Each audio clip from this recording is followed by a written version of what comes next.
Hi guys, welcome back to Office Blokes React. I'm Office Bloke Max. I'm Office Bloke Mike. Continuing the two-man tirade today. Yeah. We're going to one of, it's one of Daz's favourite places in the world. I've been New York, yeah. One of your favourite places? Yeah, brilliant. Yeah. It's really good. So definitely go back there again one day. Yeah, I would love to go. Yeah. But I've never been to America at all. So I would. New York's one of the places that I feel like would be either really underwhelming for me or it'd be amazing. Because you kind of just have to take it how it is. Yeah. There's so much there, though. I mean, I'd go again because you just can't see and do everything when you're there. In like a week. Yeah, it's such a big place, sort of thing. Yeah. You know, I think you definitely need to go back again. It's the natural charm of the place. Yeah. Like, it's just, again, you got to take it how it is. It's it's great being there. It really is. The people love the place. Yeah. And hate the place at the same time. Yeah, I guess so. Yeah. So we found a video called NYC is full of fake buildings. Why? That sounds quite intriguing, because why is there fake buildings? It's very intriguing, yeah, because I'm not sure what road this is going to go down, but I'm quite intrigued to see what it's going to be like. Let's give it a go. Yeah.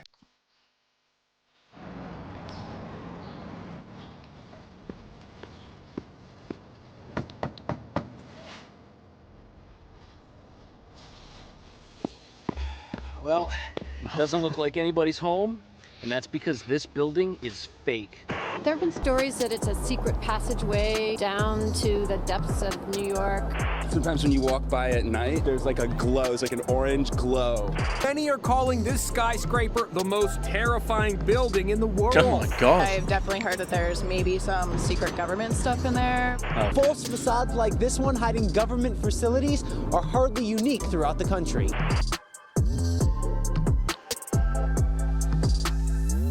Not everyone knows it's a fake building. I thought it was just a regular building. I mean, I come up the street all the time.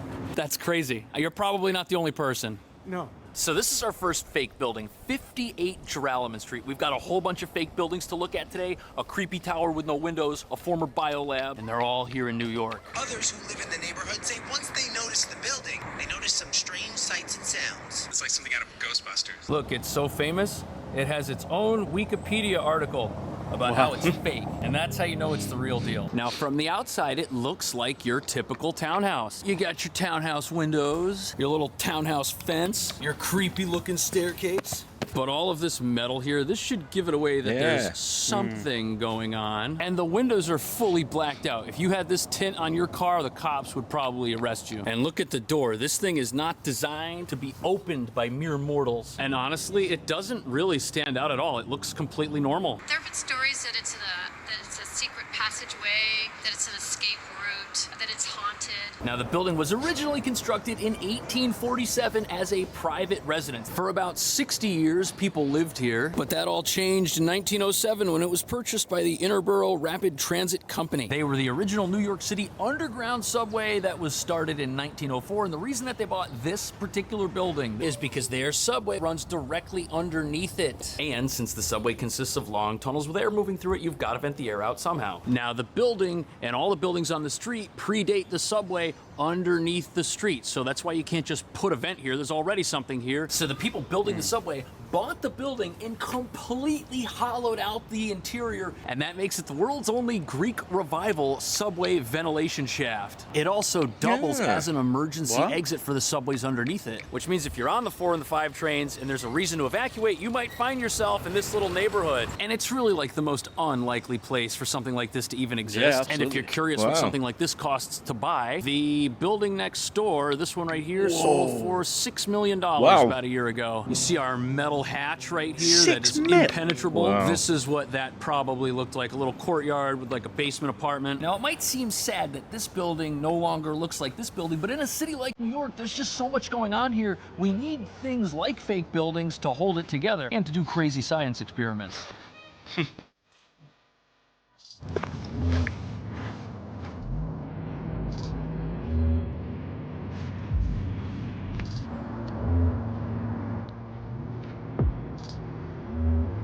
Wow.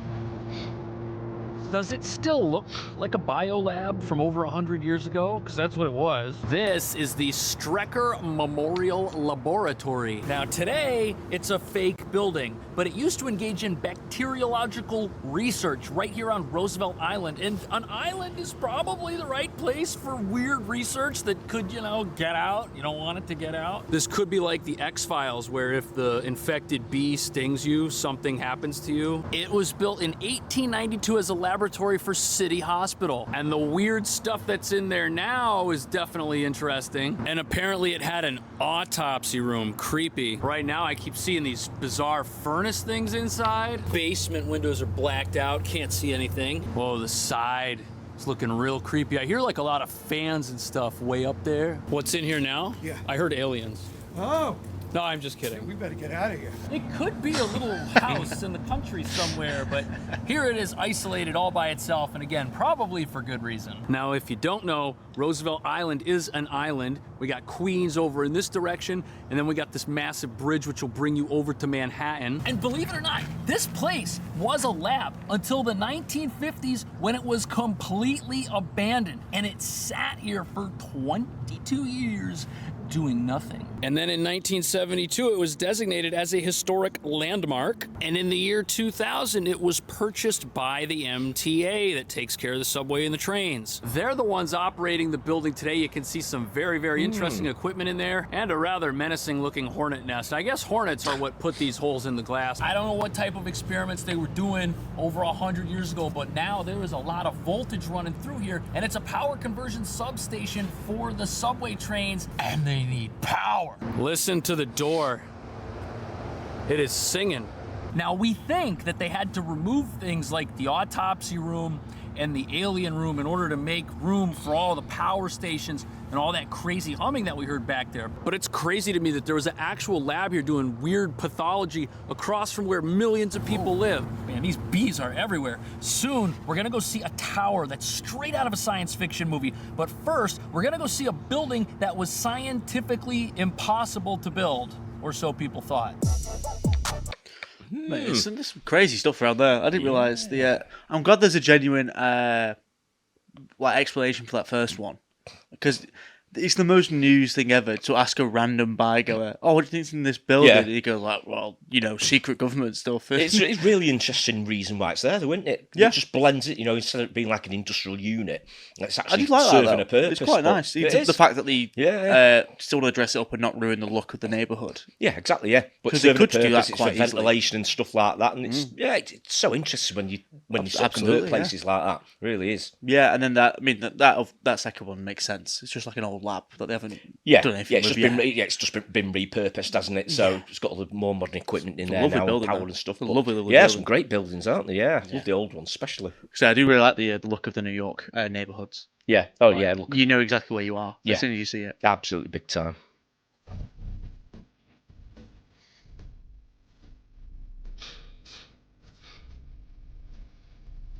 Does this look like the site of our next secret building? It is, and it's a great place to hide something you don't want anyone to touch, and it's all the way out here in the middle of the river. We're standing on Pier 34 in Manhattan. Look at that view. You can also see the ESB and the Statue of Liberty. Look at how long this pier is. It goes all the way out, and you're probably wondering why there's a fake building in the middle of the river. Well, the reason that it's here is that it has to be here. It can't be on land because the thing that it does is under the water. We got a little security booth over here. Where are they going? What are they gonna do? Maybe they're gonna drive over here. You can't actually get to that side. That's like government only. This side people can walk on and fish on. That's what our friend is up to. But the reason this is here is because deep beneath the clear blue waters of the Hudson River is the Holland Tunnel. According to the map, it is directly below us at this moment. And at the time the tunnel was built, experts thought it was impossible to have a 2-mile-long tunnel with cars and exhaust fumes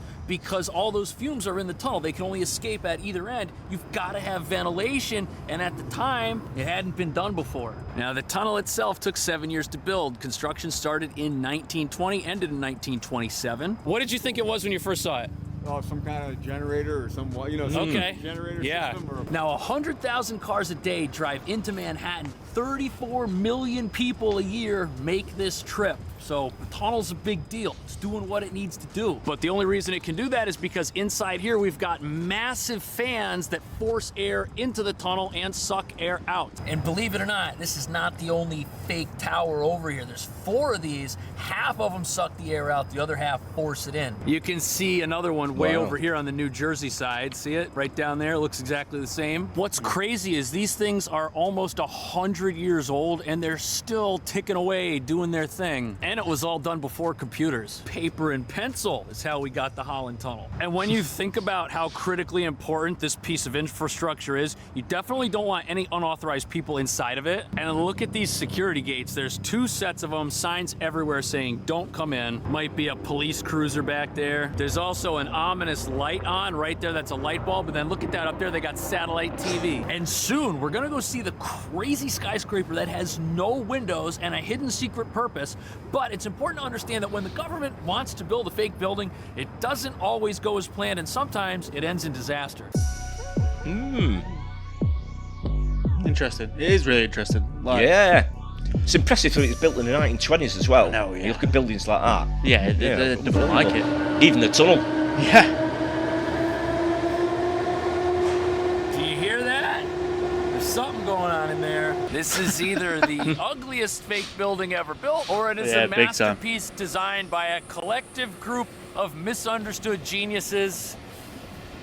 But the result is the same. Right now we're on the corner of Greenwich Avenue, and this is Mullery Square, and this building behind me is owned by the MTA. And I don't think they did a very good job of hiding the fakeness of this fake building. Like, look at this facade. No windows. It doesn't even extend to all sides. It's also incredibly noisy. There's a bunch of fans and vents in here that are related to the healthy functioning of the subway, which runs underneath the city. This thing is all vents and portals. Over here on the side, you can actually see a really big one. Now, part of the reason the design is so awful is because these fences, these were originally part of a very special 9/11 memorial, which was here in the square. But the MTA owns the square, and the fence was just there to protect it. Here's an image of the fencing before the building was here. Those pieces of the fence are what you see on the outside of this superstructure. Now, the purpose of a fake building is to blend in with the surrounding area so that residents don't notice and so that it doesn't bring down property values. But to me, this just looks like an unfinished disaster. And what's also strange is even though this is a new vent station, underneath it, there aren't really any new trains. We've got the same subway lines under it that we had before it was built. And the construction of this thing was highly contested. There was a lot of back and forth between local community boards, historical preservation groups, and the city, which owned the property, to try to come up with something that made everybody happy. And I don't know. Does this make anybody happy? What is nice is that they kept pieces of the original fence and some of the original memorial artwork. It was called Tiles for America. But the next place we're looking at is highly secretive and is the subject of many conspiracy theories. God, there are some ugly buildings. It is, isn't it? The first 2 were really nice. It's very odd. Yeah. Oh, it blends in a bit more. Those vents or windows, wherever they are disgusting. Many are calling this skyscraper the most terrifying building in the world. It's just grim. It's got to be some sort of computer science thing, or I don't know. There's nowhere near enough windows or anything. Where's the light coming from? I mean, that previous one, clearly they should have finished off the facade and put in false windows and stuff like that. You think they were it's like they were halfway through it and they just thought, what exactly. The hell? The funding run out. It's bizarre, isn't it? They could have made it look like, the first one that was the vent, like the terrace, sort of like a townhouse sort of thing. Yeah. You could easily make it look like that, couldn't you? Absolutely. But at least it blends in, doesn't it? It looks a bit more like it. So I wonder if there's any in like Manchester that there is in terms of like fake buildings that have been written out. Yeah, it's a good point. That it's a cramped old place. It is, yeah. But the thing is, obviously, we haven't got an underground system, have we? Or tunnels. Ground, yeah. So, some of these definitely seems to be more like the power and ventilation, things like that. Whereas, obviously, we don't need it because we haven't got an underground. Might be a lot of underground stuff. That, maybe, yeah. Although they are thinking of doing something like that, aren't they, in the next few years? What, underground? Is that in town? Yeah. That connects Northern and possibly town. Certainly, Manchester. I need to think of building like an underground. Yeah, I think it's Altrincham and Northern they want to sort of connect. Is it? Right, yeah, okay. Because you have to go like into town and come back out. Yeah. So it makes sense. Yeah, Like, it does. But to be fair, yeah, Manchester is it's not New York size, but it's a big old place. Yeah, it's developing all the time. There's more and more people living there, and they're thinking God, yeah. for the infrastructure to keep pace with it, they are going to have to build some sort of underground system because there's just not enough tram capacity and stuff like that. But we have looking forward into the future. Absolutely, but we have a really good system so far. Oh yeah, it's excellent. But it needs change. Like, it always needs more. It's just getting built up so much. There's so many more people moving into the city. Absolutely. That they're predicting in like next 10, 15 years the capacity won't be there on the tram system. Oh, 100%. So they're going to have to do something else. Well, I think we'll slowly approach as being like the second biggest city because we're getting to sort of it's Birmingham certainly getting size. there. Yeah, big time. Yeah. Tom Hanks sure thinks so. This is the scariest building I've ever seen. What goes on inside? So this tower right here is 33 Thomas Street, and I think it looks pretty weird. It's 550 feet tall, it has 29 floors, and construction was started in 1969. It also doesn't have any windows. Those aren't windows, those are vents to circulate air. And that's because inside of it are organic life forms, and they need air to live, we think. And even though the building is in such a highly prominent part of Lower Manhattan, we really don't know much about it. But we know that it's owned by AT&T. We know the address because it's written on the side of the building. The architectural style used here is called brutalism, and legend has it that a long time ago it was a telephone switching center for long-distance phone calls. It's the Men in Black headquarters. I've definitely heard that there's maybe some secret government stuff in there. I think that's pretty much a guarantee. Look at it. It's like an impenetrable fortress. There's this massive retaining wall. There's cameras everywhere. And it's kind of eerie. Like, it's so big and there's no people. There's like nothing going on here, and they don't give tours. Why can't I have a tour? This is the fenced off parking lot out back. Got some AT&T trucks. This has been described as one of the most secure buildings in America, and that's where the conspiracies start. Why is it so big? Why is it so weird? Why is it so secure? It may be the only skyscraper in New York City built to withstand a nuclear blast. There's reportedly enough food, water, and generator fuel to sustain 1,500 people for 2 weeks. So I guess you could say it's like a huge doomsday bunker. Now, obviously, it's got some sort of basement. That's why these cars are able to drive in there. But most of the building is what you see right here. And if there's an earthquake or some disaster in New York, this might be the last building standing. Could it be some sort of modern day Noah's Ark for elites? And the fact that it holds 1,500 people, food, supplies, water, necessities, that's insane. Weird, the facade here is kind of crumbling a little bit. I guess that's not as resilient as the superstructure. And look at this grand entrance that it has. It's almost like it was designed for masses of people to be walking in and out as they go to do things. Like it's not supposed to be a big secret, yet it is a big secret. And apparently the ceilings inside here are 18 feet tall, and the floors can hold 300 pounds of force per square foot. So you could move really heavy, large things around in there.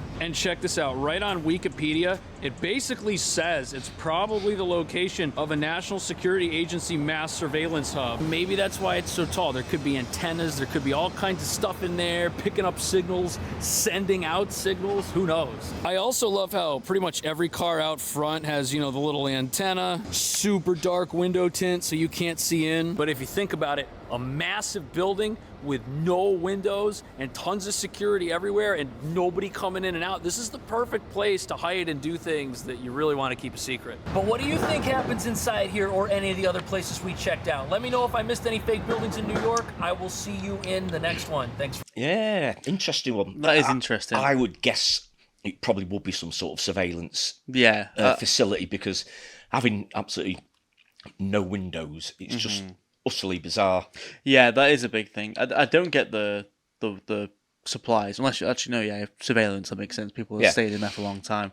But because it's AT&T, so that's like, I think that's like broadband and sort of, again, like data and sort of, so that's a lot of monitoring and things like that. So I think you're probably right there in terms of surveillance. But I bet it's just like a megaton of servers in there as well. That's probably why you need the vents out and things like that. Absolutely big time, yeah. And the fact that you can't see in from anywhere, you can't be spied on. No. You know, someone with like high-powered telescopes or anything like that, or even drones these days. Maybe then, yeah. They're not going to be able to peek through the windows, are they, and see what's happening, because it's completely and utterly enclosed. So because when it showed the clip of the news, or the lady on the news being like, "Oh, it's secret government stuff," but then you realise, like you said, there's no windows. Either that's just horrific architecture, or like it is genuinely that there's a point to it, and the secret government stuff does go on. Yeah, so it's got to go on somewhere, hasn't it? Yeah, exactly. I mean, my money'd be on that place, middle of New York. yeah. It's either that or the Empire State. I think if it's something any different, I think everyone would know about it. So it's obviously kept. Well, it seems like it's definitely been kept under wraps anyway. Yeah, 100%. I do like this guy though. Yeah, it's good. Yeah, I like the way he puts his videos together. Definitely has ADHD. Oh yeah, without a doubt has ADHD. Fair play to him. But yeah, might have a look at. Might have a look at some other videos of his. Yeah, I like the style because I like the unseriousness, but also he does tell you what it is in terms of like. Yeah, and he's not just dicking about. Like, he is actually, it's a factual video as well. Yeah, you get a good amount of sort of like information about everything that he's talking about, don't you? So it's very, very interesting. It is very interesting. Yeah. Let me know what you guys think. Do you think it's a secret government building? Do you think fake buildings should exist? What do you think? Let us know. Thank you very much for watching. Please like, comment, and subscribe, and we'll see you in the next one. Cheers. Cheers.